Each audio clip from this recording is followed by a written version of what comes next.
Si tu as moins de 18 ans, écoute cette vidéo. Si tu te situes entre 18 et 25 ans, cette vidéo est pour toi, car ça veut dire que c'est possible. Et si tu es entre 25 et plus, écoute cette vidéo, car ça va t'inspirer. Bonjour tout le monde, bienvenue sur ma chaîne Immobilier 101 avec Christopher Salador, où je partage avec vous trucs, astuces et stratégies gagnantes en immobilier.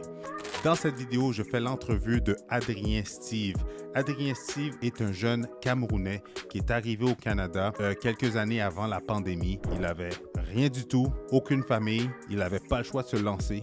Il a étudié dans le domaine de la santé et ce n'est pas des blagues, mais aujourd'hui, il détient un patrimoine pour plus de 2 millions de dollars et aussi, présentement, il a pu maximiser son crédit pour aller se chercher des limites de crédit dans les centaines de milliers de dollars. Et le pire dans tout ça, c'est qu'il a seulement 23 ans. Donc, il va vous raconter son histoire, mais juste avant d'aller plus loin, si vous désirez vendre, acheter ou investir en immobilier, allez dans la description dans le bas de cette vidéo. Vous allez pouvoir cliquer sur un lien pour réserver une consultation gratuite et sans obligation avec moi, où est-ce que je vais pouvoir regarder votre situation, je vais répondre à toutes vos questions, mais surtout, on va pouvoir élaborer un plan d'action qui va vous permettre de soit vendre, acheter ou investir en immobilier.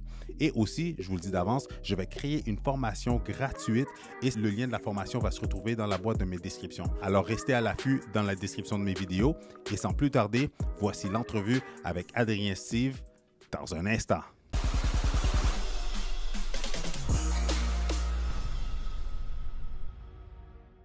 Super Adrien, Yes. merci d'être venu. Ça fait Tu t'es plaisir. déplacé de Saint-Hyacinthe pour venir me rencontrer, pour venir à Immobilier 101 avec Christopher Salador. Of course, man. Yes. En plus, ça fait un petit moment qu'on se connaît là. Of course, like 4 ans, man. Exact. 5 ans. C'est fou, le temps passe vite. Yes, of course, man. Donc, pour les gens qui ne te connaissent pas, moi je te connais, mais pour les gens qui ne te connaissent pas, explique-nous un petit peu ton background, d'où tu viens, de quelle origine, mais aussi ça fait combien de temps tu es ici, puis t'as quel âge, etc. Les gens vont aimer ton histoire. Good, good. Bon, salut à tout le monde. Je m'appelle Adrien. Je suis arrivé au Canada, au Québec en 2018. Je suis arrivé comme étudiant international, donc j'ai fréquenté à Laval, au collège CD, juste proche d'ici, proche de ton bureau. Puis, dès arrivé ici, je savais que j'étais sur une terre d'opportunités. Fait que j'ai commencé à écouter les vidéos, puis c'est là que je suis tombé sur toi. Et puis, on faisait des rencontres. C'était Parlons d'argent à l'époque. Yes, parlant Avec d'argent et Gabriela. parlant d'immobilier, exact. Effectivement, fait que c'est là que je t'ai connu, puis tu m'as vraiment donné cette fibre sur l'immobilier. Puis depuis ce temps-là, après mes études, j'ai continué à vraiment m'éduquer par rapport à cela. Et à partir de 2021, j'ai vraiment commencé à investir en immobilier. Et en l'espace de 2 ans, je me suis bâti un patrimoine conséquent comme de près de 2 millions de dollars. Nice. Et puis, dans le fond, c'est ça. Maintenant, j'éduque d'autres personnes à faire pareil, que ce soit des jeunes et tout. Et aujourd'hui, j'ai 23 ans. Je cherche à faire ça pour des personnes plus âgées aussi. Puis, je me suis beaucoup spécialisé dans qu'est-ce qu'est le crédit, comment est-ce que le crédit marche. Nice. Parce que les riches utilisent ce levier-là pour pouvoir aller accélérer leurs investissements. 100%. Yes, of course. Mais là, disclaimer, il faut qu'on rentre un petit peu là, dans la viande. Là, Yes. parce que tu as 23 ans, tu as acheté là 2 ans, fait que tu avais 21. Fait que c'est sûr qu'on s'entend, tu n'as pas acheté des immeubles en plein cœur de Montréal à genre 700-800 000. Of course. Où est-ce que tu as acheté ta première propriété? Environ, c'était combien? Puis pourquoi tu es allé dans ce coin-là?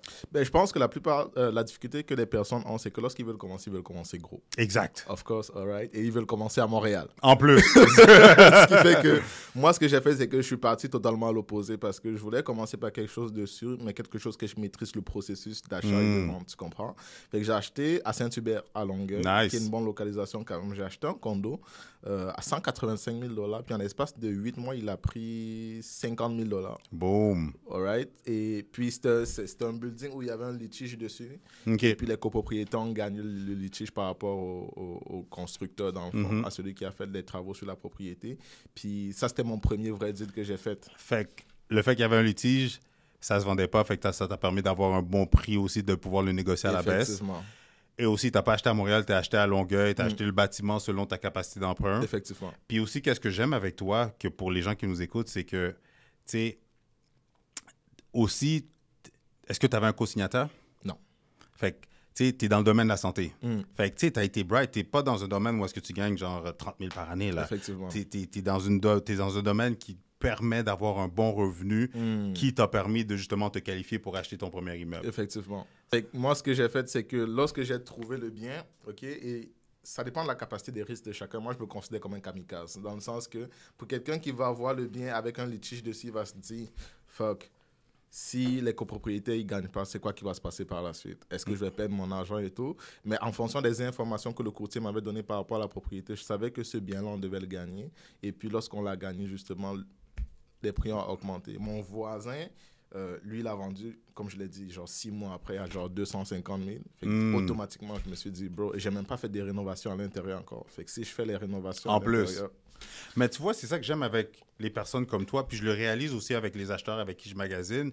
Puis même moi, le type de bien que je recherche, c'est pas le bien clé en main, tout beau, parfait, le petit bijou, parce que on va payer trop cher. Il va se vendre en surenchère, il va avoir des offres multiples. Versus toi, t'as fait, tu sais quoi, regarde, je commence. Puis même qu'est-ce qui est intéressant aussi d'acheter un immeuble ou des propriétés qui sont pas chères, c'est que tu te retrouves avec des mensualités qui sont faciles à gérer. Parce que c'est pas des mensualités qui sont trop élevées versus si tu avais pris une hypothèque justement à Montréal à 800 000, à genre 3, 4 000, 5 000 par mois. C'est plus stressant. Exactement. C'est beaucoup plus stressant. Fait que c'est pour ça que aux personnes que je coach, en fait, je déconseille à ces personnes-là de commencer par des gros trucs de 700 000, 800 000 et tout. Parce que les gens nous voient sur des réseaux et ils veulent commencer directement où est-ce que nous sommes. Et c'est pas la bonne stratégie. Commence petit, trouve quel type d'investisseur tu es déjà. Est-ce que tu as un risque élevé? Est-ce que tu as un risque moyen? Ou est-ce que tu n'as juste pas de capacité de risque du tout? Puis en fonction de cela, dirige-toi vers où est-ce que tu es capable de pouvoir investir de manière diligente. Un autre exemple encore, j'ai acheté un duplex dans le Bas-Saint-Laurent où est-ce que je fais un Airbnb actuellement, mais c'était une poubelle, tu comprends? Arrête. Of course, man. Nice. Puis là, je l'ai rénové, j'ai tout mis comme faut, puis là, ça me donne 2 000, 3 000 $ de cash flow mensuel actuellement, tu comprends? Nice. Parce que je sais quel type d'investisseur je suis. Pourquoi t'es allé dans le Bas-Saint-Laurent? Qu'est-ce qui t'a amené là-bas? C'est une zone touristique et justement, comme je t'ai dit, vu que j'étais infirmier auparavant, j'ai travaillé un peu dans cette zone-là. Parce que moi, je me suis dit, bro, quand j'ai fini l'école, je me suis dit, I have to make a lot of money. Because I have a dream. That's it. You know, so, quitte à sacrifier ma famille pendant 6 mois, 1 an, bro, en ne pas le voyant et en allant travailler, je me suis dit, Adrien, tu sais quoi, t'es jeune, bro, si tu tombes, tu vas te relever encore. So, let's go. Travail, j'ai fait genre 60 000 en 6 mois, bro. Nice. Je faisais genre 10 000 $ par mois. Mais tu niaises, qu'est-ce que j'aime avec ton audacité, mais surtout, t'as une audacité, mais qui est stratégique. Of course. Parce que les gens, souvent, ils vont dire, ah, ben, je vais acheter à Trois-Rivières. Ah, je vais acheter à genre 1 heure de chez nous, mais ils connaissent même pas le secteur. Non. Toi, au moins, c'est parce que tu travaillais là-bas. Effectivement. Tu comprends? Tu connaissais le terrain. Tu étais là-bas. Fait que tu as vu les opportunités qui ont fait en sorte que, tu sais quoi, je suis prête à aller investir là-bas. Effectivement, man. Fait que c'est super smart de ta part. Puis là, tu es rendu, tu en as une troisième aussi. Oui. Ben, là, je travaille maintenant plus sur des gros projets. Okay, là, actuellement, je travaille sur un projet d'à peu près 4 millions avec des partenaires et tout. Puis moi, je fais beaucoup plus du funding. Funding, ça veut dire que je suis un expert en financement créatif. Fait que je cherche toutes les stratégies de financement alternatives que quelqu'un ne pourrait pas avoir à vue d'œil, par exemple, excepté d'une épargne ou d'un compte rayeur ou quoi que ce soit. Je te montre comment aller chercher du financement en dehors de ce type comment on dit ça? En dehors de ce type de le financement traditionnel. Traditionnel, effectivement. Fait que moi, par exemple, en l'espace de 1 an, j'ai pu réussir à débloquer près de 300 000 $ en termes de liquidité. Parce que les riches, ce que les gens ne savent pas, c'est que les riches n'ont pas d'argent liquide. Okay? Les riches n'ont pas d'argent liquide parce que les pauvres cherchent l'argent, la classe moyenne ont de l'argent, mais les riches ont des dettes. Mais des dettes bien investies. 100%. Okay? Puis la plupart de mes entreprises, mais je considère l'immobilier comme une entreprise, mais la plupart des biens immobiliers que je ne les ai pas achetés avec mon argent cash dans mes poches. J'ai acheté avec des financements alternatifs parce que le crédit, c'est quoi? C'est l'argent des épargnants qui se trouve sur leur compte bancaire et que la banque prête à d'autres investisseurs. 100%. All right? Fait que lorsque tu apprends à bien gérer ce risque-là de prêter de l'argent pour investir et avoir un taux de rendement plus élevé, tu fais ton cash, man. Partage-nous trois types de financement créatif que tu pourrais donner à quelqu'un qui nous écoute. Ben, les marges de crédit entreprise. Okay. Déjà, pourquoi? Parce que les marges de crédit entreprise, quand tu as une entreprise, c'est une personne morale et une personne physique. 100%. Tu n'es pas collé automatiquement à... L'entreprise n'est pas collée automatiquement à toi, OK? Puis, par exemple, le bien immobilier que j'ai dans le Bas-Saint-Laurent, je l'ai acheté avec une marge de crédit entreprise. All right? Fait que mon entreprise est endettée, mais moi, je ne suis pas endetté. Tes ratios d'endettement sont toujours bas. Sont toujours corrects, tu comprends? Il faut être stratège quand tu utilises le crédit pour pouvoir investir. La deuxième option, c'est les marges de crédit personnel. Okay. Mais même ça, comme je dis encore, disclaimer. Disclaimer, tout le monde. Je ne suis pas un conseiller financier. Regardez, comment dire, demandez des conseils à des personnes d'expérience qui vont vous donner des conseils par rapport à ces produits-là, comment les utiliser, que ça peut être moi, ça peut être Chris, ça peut être tout type d'investisseur qui va utiliser ce produit-là. All right? Fait que marge de crédit entreprise, marge de crédit personnel, prêt étudiant, prêt bourse pour les étudiants qui veulent investir rapidement. Vous pouvez utiliser ce type de prêt-là pour pouvoir investir. Puis vraiment, le dernier des recours, je l'ai fait une fois, c'est les cartes de crédit, mais disclaimer encore, disclaimer x4 même. Les cartes de crédit, utilisez-les vraiment en dernier recours parce que les taux d'intérêt sont vraiment élevés. Et utilisez-les vraiment si vous êtes sûr de votre coût. Parce que si tu n'es pas sûr de ton coût, en utilisant une carte de crédit pour investir, bro, tu vas être endetté. Puis... De un, puis de deux, tu vois, j'ai fait une vidéo là-dessus par rapport à l'achat avec les marges de crédit. Comme tu l'as si bien mentionné, c'est vraiment disclaimer, guys, parce que c'est pas pour tous. Il y a des ratios d'endettement que ça peut venir vous affecter, puis ça peut, pour quelqu'un qui ne gagne pas des gros revenus, ça peut l'affecter à la baisse. Tu sais, il y a plusieurs composantes qu'il faut mettre en place que pour cette personne-là, ça peut être vraiment utile. Mais comme que je dis tout le temps, c'est vraiment du cas par cas. C'est du cas par cas. Mais, par contre, comme tu le dis si bien, effectivement, lorsqu'on veut désirer investir en immobilier, il nous faut de la liquidité, il nous faut de l'argent. Donc, c'est pour ça qu'avoir des limites de crédit vraiment à des montants intéressants, ça ouvre des portes. De un, ça peut servir de coussin. Ça ne veut pas nécessairement dire, comme tu le dis, on utilise cet argent-là pour juste la mise de fonds. Effectivement. On peut l'utiliser pour plein d'autres choses, l'optimisation comme coussin ou faire de la rénoviction, qu'est-ce qu'on n'est pas supposé de faire, mais utiliser pour arriver à ses fins. Mais qu'est-ce qui m'amène justement? J'ai vu une de tes vidéos, il faut qu'on en parle. Une de tes vidéos avec Florian Moncam, où est-ce que tu as monté tes limites de crédit à des montants intéressants. Je trouve que c'est vraiment une belle histoire à partager parce que c'est vraiment, comme tu le dis, c'est vraiment une manière créative d'arriver, de sortir de la liquidité. Effectivement. Et puis, moi, j'ai beaucoup été smart parce que j'ai fait beaucoup de banques. Pour te dire, beaucoup de banques, j'ai fait beaucoup de banques. Puis, je connais à peu près comment est-ce que la banque TD fonctionne, comment est-ce que la banque BNC fonctionne, comment est-ce que la banque Scotia fonctionne. Mais attends, disclaimer, tu t'es pas fait dire non, tu t'es pas fait refuser par des banques? Justement, c'est parce que je me suis fait dire non que je connais qu'est-ce que tu dois dire pour que ça passe. Fait que, moi, ce que j'ai fait, par exemple, je te donne un cas simple. Je vous donne un cas simple. J'arrive à débloquer 50 000 CD Jardin. All right? Qu'est-ce que je fais? Je me dis, comment est-ce que je peux aller utiliser ce 50 000-là pour aller lever plus d'argent dans d'autres banques? Ce que je fais, c'est tout simple. Je prends ma marge de crédit avant ma date d'échéance. Je la mets sur mon compte chèque, le 50 000. Je fais un screenshot. Je m'en vais dans l'autre banque. Je leur dis, regardez. Je m'en vais à la RBC, par exemple. Je dis à la RBC, regardez, j'ai 50 000 $ d'épargne chez Desjardins. Si vous êtes capable de me donner l'équivalent de 50 000, je transfère ce 50 000-là chez vous. All right? Fait que si la RBC me débloque les 50 000, je me retrouve avec 100 000 en marge de crédit. Je me retrouve avec 100 000 $ de liquidité. Et puis, s'il me pose la question, Adrien, on attend justement le 50 000 que tu nous as promis chez Desjardins. Je prends peut-être 1 000, 2 000 $ que j'envoie en virement Interac. Et puis, par la suite, ils ne vont pas te checker tout le temps. Non, c'est ça. Ce qui fait que, en utilisant cette stratégie, ça m'a permis de lever beaucoup d'argent. Ben oui. Puis c'est ça, comme qu'on disait il y a quelques minutes, c'est ça qui est cool, c'est que tu as ton argent de mise de fonds pour pouvoir passer au financement hypothécaire. Mais ensuite, justement, s'il y a de l'optimisation, s'il y a des batteries, parce qu'on s'entend, comme tu l'as dit, acheter des poubelles, acheter des propriétés qui ont besoin d'amour, ça vient avec son lot de choses à faire, d'amélioration, de réparation. Mais tu as ce coussin-là. Si tu as besoin de faire une belle optimisation, comme je disais tantôt, ben, tu comprends, tu n'es pas pris avec genre... Pas de sous. Pas de sous, exactement. Là. Fait que les marges de crédit, ça, déjà, à la base, c'est vraiment comme un coussin de sécurité. Comme tu as dit, si tu as besoin d'argent pour sauter sur une opportunité, parce que c'est ça, en fait, c'est vraiment un coussin de sécurité dans le sens que si tu marches dans la rue, ton voisin te dit « Je viens de perdre mon père, il m'a légué cette maison, mais je ne veux pas l'avoir. » Comment est-ce que tu fais? OK, marge de crédit. Tu payes tout de suite. Moi, avec mes lignes de crédit, je suis capable d'acheter une propriété de 300 000, puis je m'en vais voir la banque après, je lui demande de me financer. That's it. Tu comprends? Et puis, en deuxième recours, justement, ça te permet potentiellement d'être un prêteur privé. Aussi. Moi, ce que j'ai fait, c'est que à l'époque, avant la pandémie et tout ça, les taux d'intérêt étaient Avant la hausse des taux. La hausse des taux était quand même bas. Ce que je fais, c'est que je trouve quelqu'un qui a besoin de l'argent. Okay? Et j'ai peut-être une marge de crédit de 5%. Je lui dis, parfait, je te prête 50 000 à peut-être 12%. All right? Fait que je lui prête de 50 000. Lorsqu'il va me rembourser le 50 000 avec de l'intérêt, je rembourse le 5% et je garde le 6% pour moi. Boom. Fait que c'est comme ça que tu fais un peu d'argent avec. Et puis, ce que tu peux faire, tu peux faire des lettres de dons à des personnes. En plus.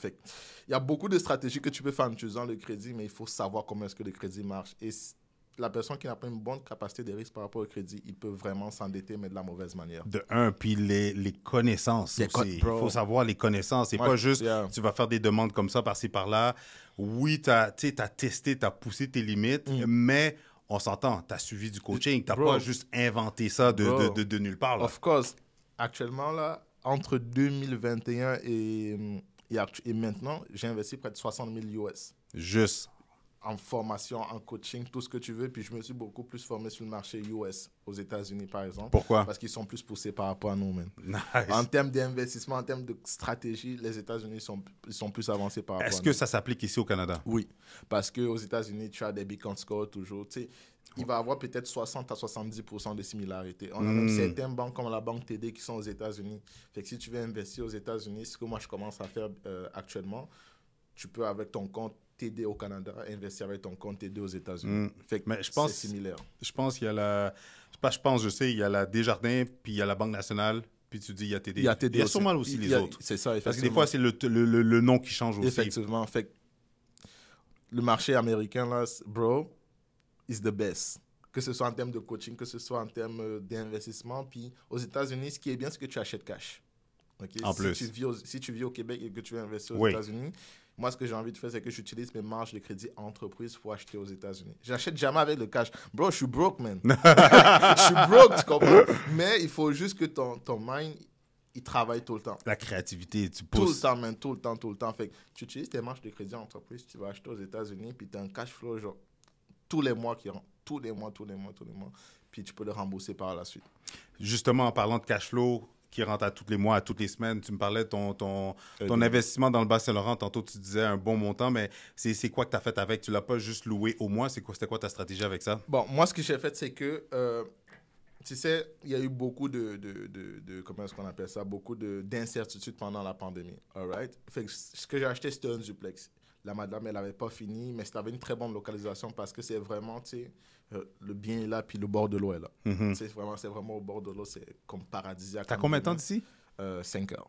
OK. Ouais, fait que c'est quand même éloigné, mais je l'ai acheté quand même pas cher. Je l'ai acheté à 190 000. Nice. All right? Fait que c'était un duplex. Ce que j'ai fait, c'est que j'ai séparé les deux, OK, justement avec des marges, des crédits et tout. Et puis, qu'est-ce que j'ai fait? C'est qu'en haut, ce que j'ai fait, c'est que j'ai mis en location long terme. OK. Comme ça, au moins, tu sais, s'il y a des mois qui ne s'assoulent pas en hiver, par exemple, et tout, au moins, la location en haut me permet d'amortir 100%. les charges à la fin du mois. 100%. Et en bas, tout ce qui va se passer, je vais avoir peut-être 20% qui vont aller compléter l'hypothèque et le reste vont rentrer dans mes poches. Boom. Of course. Fait il faut juste être créatif quand tu regardes un bien immobilier. Ne pense pas juste, est-ce que ça va me donner du cash flow? Parce que ce n'est pas juste le cash flow, c'est aussi à la valeur de revente après. Parce 100%. que sur place, ça me donne du cash flow, mais aussi avec toutes les améliorations que j'ai amenées et la localisation. Je sais que quand je vais le revendre, je peux le vendre 2 fois plus cher, par exemple. De un, tu viens de forcer l'appréciation avec l'optimisation que tu as faite. Fait que là, justement, tu pourrais l'utiliser aussi comme effet de levier. Fait que tu as plusieurs options, là. Beaucoup, même. C'est super bright. Ouais. Puis là aussi, à 23 ans, tu offres du coaching, des formations, t'aides les gens, de l'accompagnement pour être plus précis. Comment tu peux aider les gens si jamais les gens voudraient te contacter ou ils sont inspirés par toi puis voudraient que tu lui donnes un petit coup de pouce? Ouais.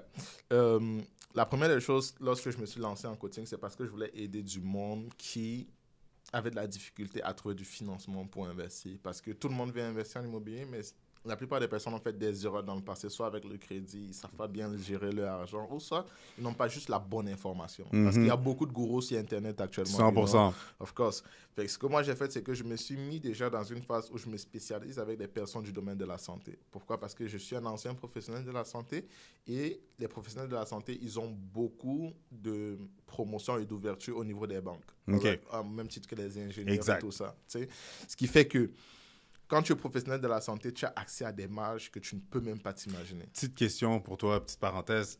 Est-ce que c'était stratégique d'aller dans le domaine de la santé ou c'était juste, bon, j'ai une passion ou c'était comme plus, ça paye bien, comme tu viens de dire, il y a des avantages, je vais aller là-dedans juste pour pouvoir utiliser ça comme tremplin, c'était quoi? Lorsque j'ai commencé à étudier, tu veux dire? Ouais, ben aller dans ce domaine-là, oui. Oui. Ben, déjà à la base, j'ai aimé beaucoup le domaine de la santé. OK. Mais quand j'ai touché le business, je me suis dit, j'aime plus le business que C'est le domaine sûr, de la c'est santé. sûr, c'est tu sûr, c'est comprends? sûr, c'est sûr. Mais sinon, de base, j'aime le domaine de la santé, mais aussi, je savais qu'au Québec, c'est un des domaines qui paye quand même plus. Ben Comme oui. tu l'as dit au C'est départ. toujours en demande. C'est toujours en demande, effectivement. Puis lorsque tu crées même ta propre agence de placement dans le domaine de la santé, les banques t'appellent, les banques t'ouvrent les portes. Mais c'est ce que les personnes ne savent pas. Et pourquoi je me suis lancé dans un coaching qui est spécialisé pour les professionnels de la santé, c'est tout simplement parce que les professionnels de la santé, ils n'ont pas de temps, mais ils ont beaucoup d'argent. Ils passent plus de temps à l'hôpital qu'avec leur 100%. famille. Et ils épargnent juste, mais ils n'ont pas le temps de se former. Le seul temps qu'ils ont, c'est pour donner à leur famille et c'est pour eux-mêmes parce que l'éloignement social, ils l'ont beaucoup, tu comprends? Il y a les professionnels de la santé, mais aussi il y a le monde en général. C'est monsieur et madame n'importe qui. Donc, j'aide vraiment à t'éduquer concernant le crédit parce que je sais qu'au Québec, on n'éduque pas par rapport au crédit. Est-ce que toi, à l'école, on t'a éduqué par rapport Zéro. au crédit? Effectivement. On avait des cours d'économie familiale, là, du gros n'importe quoi. Effectivement. Moi, ce que je fais, c'est que lorsque je te prends en coaching, par exemple, j'étudie toute ta situation financière personnelle.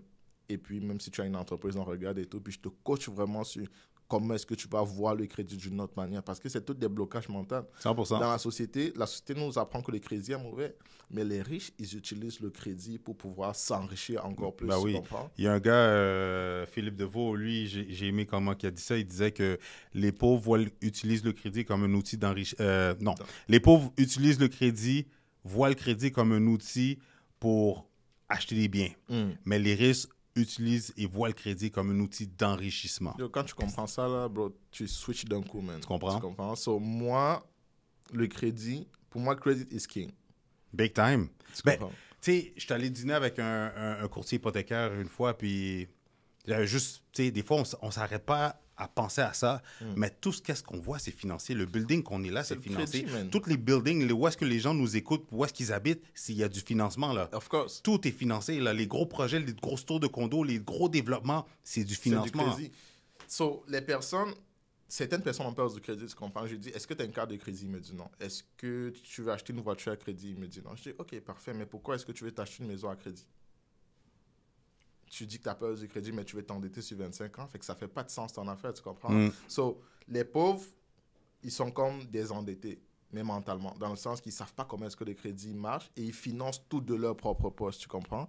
Et puis, il y a ce qu'on appelle la classe des créateurs de richesse. Le créateur de richesse, lui, il utilise le crédit pour pouvoir s'enrichir encore plus. 100%. Tout ça, ça part des connaissances. Être bien accompagné des personnes qui ont fait ce que tu veux faire en utilisant des bonnes stratégies, man. Puis avoir le bon mindset. Avoir le bon mindset aussi. Un mindset d'abondance. Of course, man. That's it. Of course. Où est-ce que les gens peuvent te contacter s'ils veulent en savoir plus, te suivre?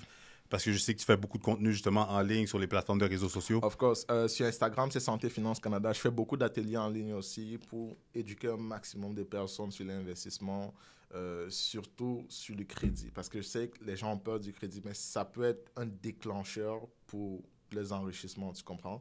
Fait que j'éduque beaucoup sur ça. Il y a Instagram, la page Santé Finance Canada, Facebook aussi, où vous pouvez juste me retrouver avec Adrien Steve. That's it. All right, man. Merci d'être venu. Thanks, bro. Thanks, frérot. Ciao. Alors, merci d'être resté jusqu'à la fin. J'espère que vous avez apprécié. Dites-moi dans les commentaires, est-ce que sa stratégie d'aller chercher des limites de carte de crédit à des montants au-dessus de 100 000, est-ce que c'est une stratégie qui est gagnante selon vous? Est-ce que c'est quelque chose que vous seriez prêt à faire? Ou encore mieux, est-ce que c'est quelque chose que vous seriez curieux de savoir comment? Parce qu'avoir des limites de crédit vraiment intéressantes en immobilier, ça fait la différence car la liquidité, c'est primordial dans l'immobilier. Écrivez-moi dans les commentaires pendant que vous y êtes. Aimez, likez et partagez cette vidéo avec les gens que vous savez que ce contenu pourrait servir. Et sinon, si vous désirez d'autres stratégies gagnantes dans le même genre de ce style de vidéo-là, je vous suggère de regarder une de ces deux vidéos-là.